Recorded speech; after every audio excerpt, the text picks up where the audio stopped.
Friends, welcome to our YouTube channel online school Manda. हम study कर रहे थे अपने मॉडल्स की, तो बात करते हैं आज हम अगले मॉडल की। आज हम पढ़ रहे हैं अगला मॉडल जो अपने पास में है वो है मस्ट। मस्ट का यूज हम पढ़ते हैं, तो मस्ट का प्रयोग हम कहाँ करते हैं? मस्ट का प्रयोग करते हैं कंपल्शन के लिए। कंपल्शन का मतलब होता है बाध्यता। कंपल्सन यानी किसी कार्य के लिए बाध्यता यदि होती है तो वहां पर मस्ट का प्रयोग किया जाता है। या फिर हम करते हैं स्ट्रॉन्ग मॉरल ऑब्लिगेशन के लिए। स्ट्रॉन्ग मॉरल ऑब्लिगेशन यानी उसका प्रबल नैतिक कर्तव्य होता है। जहां पर कोई मतलब नैतिक कर्तव्य है, उसकी प्रबल दावेदारी होती है, तो वहां पर हम क्या करते हैं? मस्ट का प्रयोग करते हैं। फॉर एग्जाम्पल अपने पास में देखो उदाहरण है, soldiers blank obey orders without questions. ठीक है, तो सिपाहियों को क्या करना चाहिए? ओबे करना चाहिए, आज्ञा पालन करना चाहिए, ऑर्डर्स आदेशों का, विदाउट क्वेश्चंस बिना प्रश्न किए ही आदेशों की आज्ञा का पालन करना चाहिए। तो वहां पर क्या हो गया? उनके लिए बाध्यता हो गई। ये ऑर्डर्स के लिए क्या हो गई? कंपल्सन हो गया, उनके लिए अनिवार्य हो गया कि उनको बिना किसी क्वेश्चन किए ही आदेशों की आज्ञा का पालन करना होता है। तो सोल्जर्स मस्ट हो जाएगा। क्या हो जाएगा? Soldiers must obey orders without questions. अगला उदाहरण है अपने पास में, you blank do as you are told. ठीक है, ये आपके लिए कंपल्सन है कि जैसा आपको कहा जाए वैसा आपको करना है।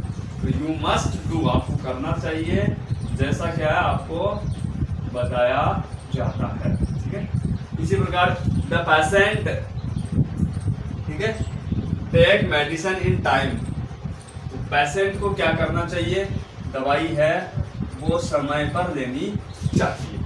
अब यहाँ पर देखो, द पेशेंट वाला जो सेंटेंस है इसमें दो मॉडल हम यूज कर सकते हैं। या तो यहाँ पर क्या हो जाएगा, या तो यहाँ पे मस्ट होगा या फिर यहाँ पर शुड होगा।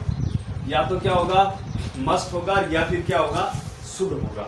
जब मस्ट होगा तब यहाँ पर क्या हो जाएगा? कंपल्सन हो जाएगा। क्या हो जाएगा? कंपल्सन यानी अनिवार्यता हो जाएगी। और जब यहाँ पर क्या हो जाएगी? एडवाइस होगी। कल हमने पढ़ा था एडवाइस वाला, कल पढ़ा था क्या परसों पढ़ा था? हमने पढ़ा था जब शुड पढ़े थे तो हमने एडवाइस के रूप में शुड का प्रयोग पढ़ा था।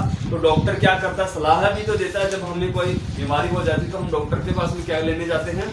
एडवाइस लेने के लिए जाते हैं, सलाह लेने के लिए जाते हैं। तो वहां पर डॉक्टर हमें क्या करता है? एडवाइस देता है। तो उस अर्थ में हम किसका प्रयोग करते हैं? शुड का प्रयोग करते हैं। और जब हमें डॉक्टर कोई दवाई देता है तो वो हमें अनिवार्य रूप से लेनी पड़ती है, क्योंकि हमारे पास हम बीमार हैं, हमारे लिए बाध्यता है दवाई को लेना। तो जब दवाई लेते हैं तो वहां पर हम क्या करते हैं? हमारे लिए कंपल्सन हो जाता है और मस्ट का प्रयोग हो जाता है। तो इस प्रकार से यहाँ पे मस्ट भी हो सकता है और शुड भी हो सकता है। अगला सेंटेंस, सॉरी अगला एग्जाम उदाहरण है अपने पास में। अगला जो यूज है वो है ड्यूटी को व्यक्त करने के लिए। ड्यूटी यानी कर्तव्य, अपना कर्तव्य उसको व्यक्त करने के लिए भी हम शुड का प्रयोग भी करते हैं और मस्ट का प्रयोग भी करते हैं। ड्यूटी के लिए हमने शुड का प्रयोग भी पढ़ा था और यहाँ पे मस्ट का प्रयोग भी करते हैं। जैसे एग्जाम्पल के रूप में देखते हैं, a soldier blank fight for his country. एक सिपाही, अ सोल्जर का मतलब है यहाँ पर जितने भी सिपाही उनके बारे में बात हो रही है। ठीक है, अ सोल्जर कम्युनिटी को एक प्रकार से उनकी जो सोल्जर सिपाहियों की जो जाति है उसको रिप्रेजेंट करता है। तो यहाँ पर हमें पास में अ सोल्जर का मतलब है सिपाहियों को क्या करना चाहिए? फाइट करना चाहिए फॉर हिज कंट्री, अपने देश के लिए लड़ना चाहिए। तो वो वहां पर उनका क्या हो गया? उनका ड्यूटी हो गई, उनका कर्तव्य हो गया कि उन्हें क्या करना चाहिए? उनके देश के लिए लड़ना चाहिए। तो यहाँ पर क्या हो जाएगा? मस्ट का प्रयोग हो जाएगा ड्यूटी को एक्सप्रेस करने के लिए। अगला एग्जांपल है अपने पास में, everyone blank do his duty. यहाँ पे देखो ड्यूटी शब्द भी आ गया वैसे भी, और इसको देखकर भी पता चल जाएगा ड्यूटी है तो यहाँ पे क्या करना चाहिए? यहाँ पे एवरीवन मस्ट डू। ठीक है, everyone must do his duty. ठीक है, इस अर्थ में। अगला अगला जो अपने पास में नियम है वो क्या करता है?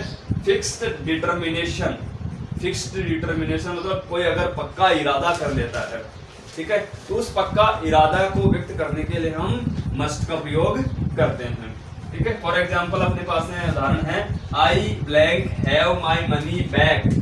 ठीक है, आई blank have my money back. तो यहाँ पे क्या हो जाएगा, उसने पक्का इरादा किया मुझे तो मेरे पैसे वापस चाहिए, ठीक है, तो उसका क्या होगा, उसने पक्का इरादा कर लिया, पक्का मन बना लिया कि मुझे मेरे पैसे वापस चाहिए, तो कहीं से भी ला करके दे।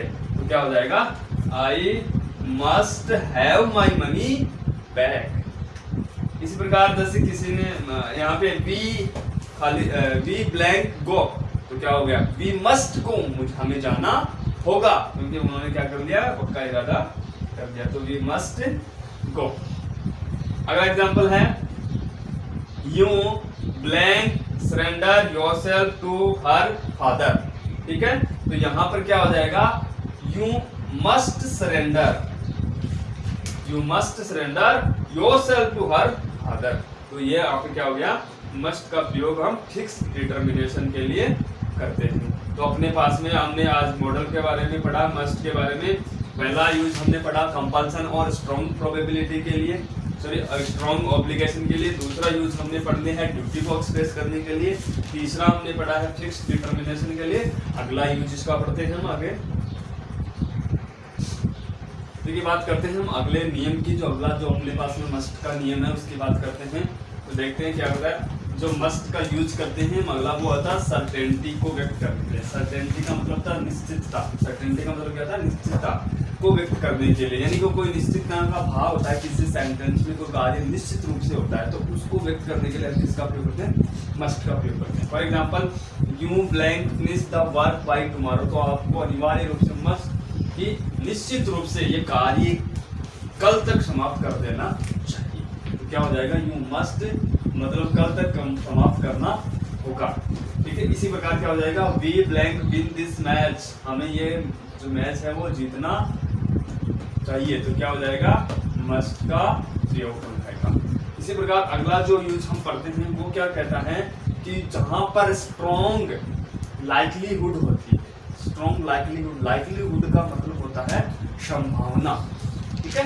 तो जहां पर प्रबल संभावना होती है, ज्यादा संभावना होती है, प्रबल मतलब ज्यादा संभावना होती है, तो उस ज्यादा संभावना के भाव को व्यक्त करने के लिए भी हम मस्ट का प्रयोग करते हैं। For example, you blank have heard of Mahatma Gandhi, तो आपने महात्मा गांधी के बारे में सुना होगा, तो क्या हो जाएगा, you must have heard of Mahatma Gandhi, आपने महात्मा गांधी के बारे में सुना होगा। इसी प्रकार क्या हो जाएगा, ही बी ए रॉबर, रॉबर का मतलब होता है, क्या होता है, रॉबर का मतलब लुटेरा, क्या होता है, रॉबर का मतलब लुटेरा, तो he must be A robber, ठीक है। तो क्या हो जाएगा, यानी कि वह लुटेरा होना चाहिए, तो यहाँ पे उसकी लुटेरा होने की जो संभावना है वो ज्यादा है, प्रबल संभावना है। मान लो कोई व्यक्ति जा रहा है, तो आप उसे देखकर के अनुमान लगाते हैं कि ये कौन होना चाहिए, तो क्या कोई कहता है ये वो है, कोई कहता है ये वो है, और कोई कहता है ये तो लुटेरा है, तो उसका लुटेरा होने की जो संभावना है वो वहां पर ज्यादा होती है, तो वहां पर क्या करते हैं, मस्ट का प्रयोग करते हैं। अगला जो अपना यूजेज है वो क्या है कि इनइविटेबल, जो कार्य इनइविटेबल का मतलब अवश्यंभावी होता है, आवश्यक रूप से होता है, उसके भाव को प्रकट करने के लिए भी मस्ट का प्रयोग करते हैं। जैसे कोई कार्य अनिवार्य रूप से होता ही होता है, ठीक है। जैसे फॉर एग्जाम्पल से समझते हैं, वी ब्लैंक ऑल डाई, हम सबको मरना होगा, तो ये सबसे अनिवार्य रूप से होता है काम, मैं सबको पता है एक न एक दिन सबको मरना है, तो ये जो कार्य है मरने का वो क्या है, अवश्यंभावी है, इनइविटेबल है, तो क्या हो जाएगा, वी मस्ट ऑल डाई, तो यहाँ पर मस्ट का यूज हो जाएगा। इसी प्रकार क्या हो जाएगा, अगला जो यूज है, अगला जो धारणा वो क्या कहता है, students blank work hard to get 80% marks. यहाँ पर देखो, तो ये आवश्यक रूप से है कि आपको अगर 80% मार्क्स ऑब्टेन करने हैं तो आपको अनिवार्य रूप से क्या करना होगा, वर्क हार्ड करना होगा, हार्ड वर्क करना होगा। तो यहाँ पर फिर क्या हो जाएगा, अनिवार्य जो कार्य होता है वहां पर क्या होता है, मस्ट का प्रयोग होता है। तो जो कार्य अनिवार्य रूप से होता है वहां पर मस्ट का यूज होता है।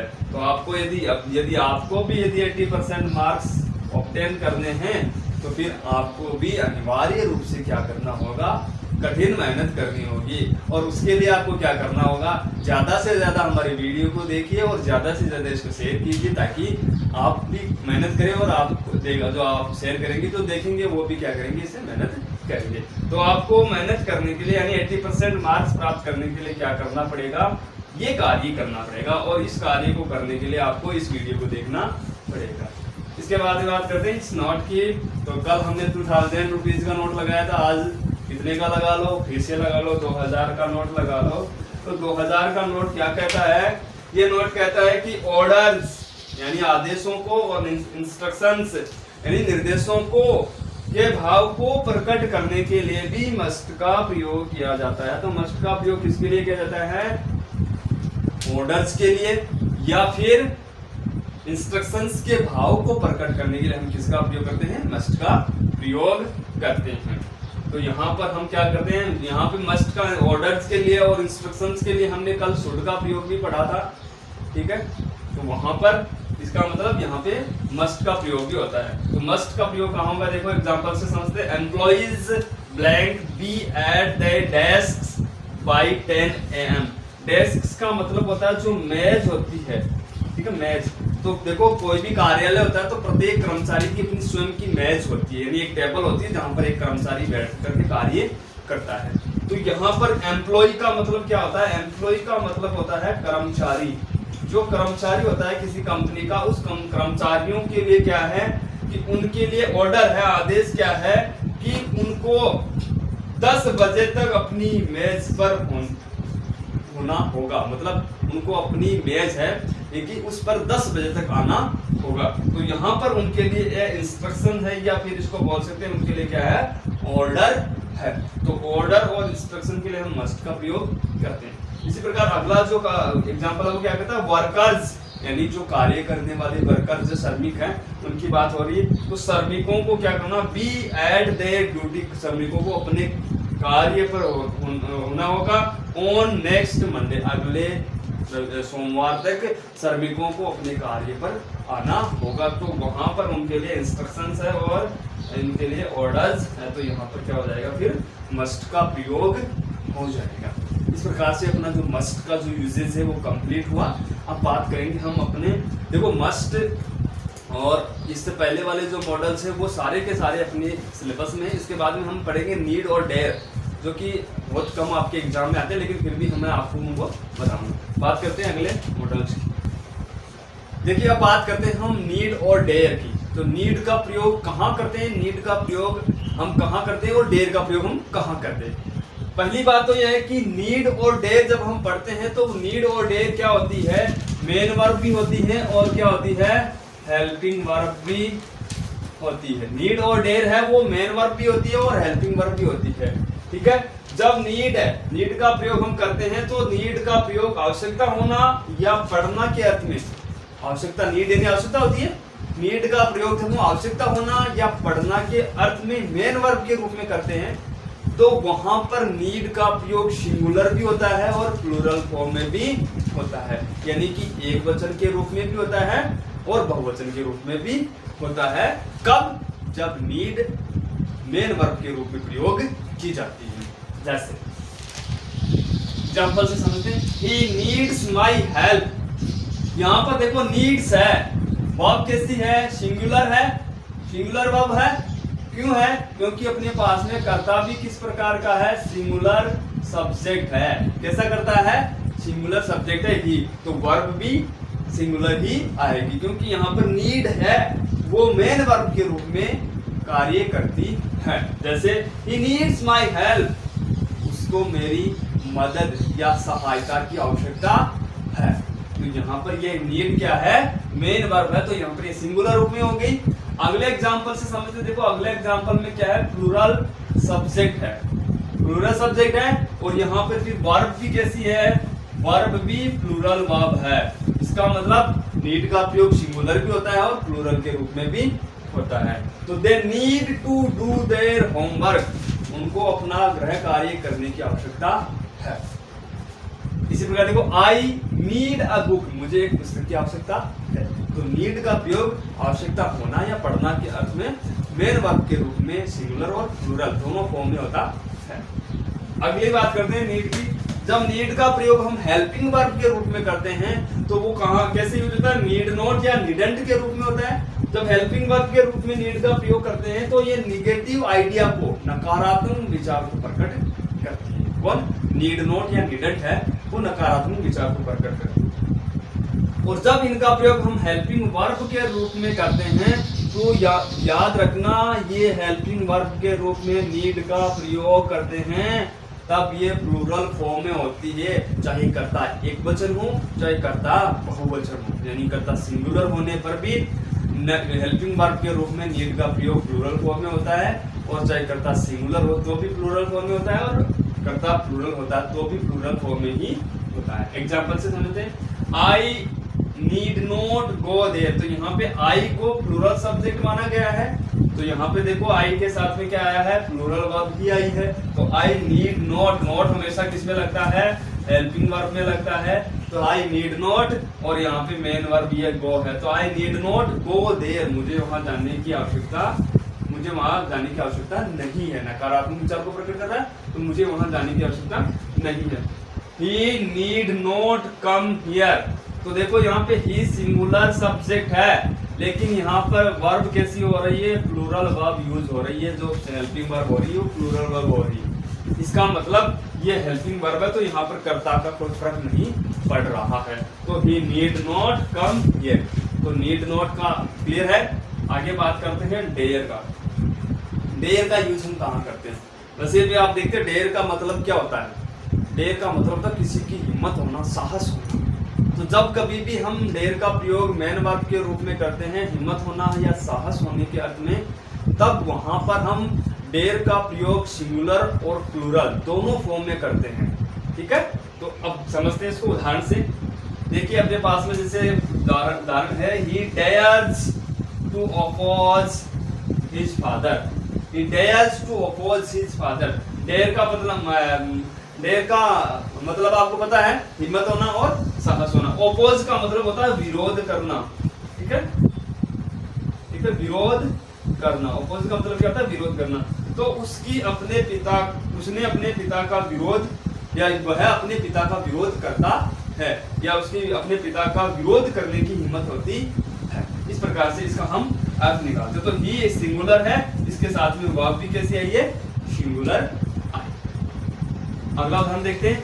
दे डेयर टू कम हियर, तो यहाँ पे दे प्लूरल सब्जेक्ट है और वर्ब भी कैसी आ रही है? प्लूरल वर्ब आ रही है। ठीक है, तो यहाँ पे जैसा करता वैसी वर्ब आएगी। जब कब आएगी? जब मेन वर्ब होगी। तो दे डेयर टू कम हियर। इसी प्रकार अगला जो नियम देखते हैं वो क्या करता है? डेयर नॉट और डेरेंट का प्रयोग हम कहाँ करते हैं? जब हेल्पिंग वर्ब के रूप में हम डेयर का प्रयोग करते हैं तो डेयर नॉट या डेरेंट के रूप में करते हैं। और उस जगह पर हम क्या करते हैं? जब हेल्पिंग वर्ब का प्रयोग करते हैं तो वहां पर हम हमेशा डेयर नॉट और डेरेंट का प्रयोग प्लूरल फॉर्म में करते हैं। हमेशा कैसे करते हैं? बहुवचन रूप में करते हैं, सिंगुलर रूप में नहीं करते। कब नहीं करते सिंगुलर रूप में? जब क्या करते हैं? नीड और डेयर दोनों का प्रयोग ही जब हम हेल्पिंग वर्ब के रूप में करते हैं तो उस जगह पर हम उसका प्लूरल फॉर्म काम में लेते हैं, सिंगुलर फॉर्म का प्रयोग नहीं करते हैं। एग्जाम्पल से समझते हैं।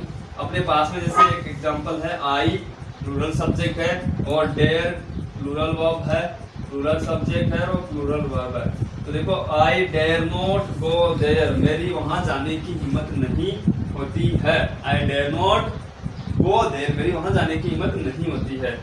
इसी प्रकार देखो, ये सिंगुलर सब्जेक्ट है ही और ही डेयर, लेकिन ही देखो सिंगुलर सब्जेक्ट होने के बावजूद भी इसके साथ में प्लूरल वर्ब आई है।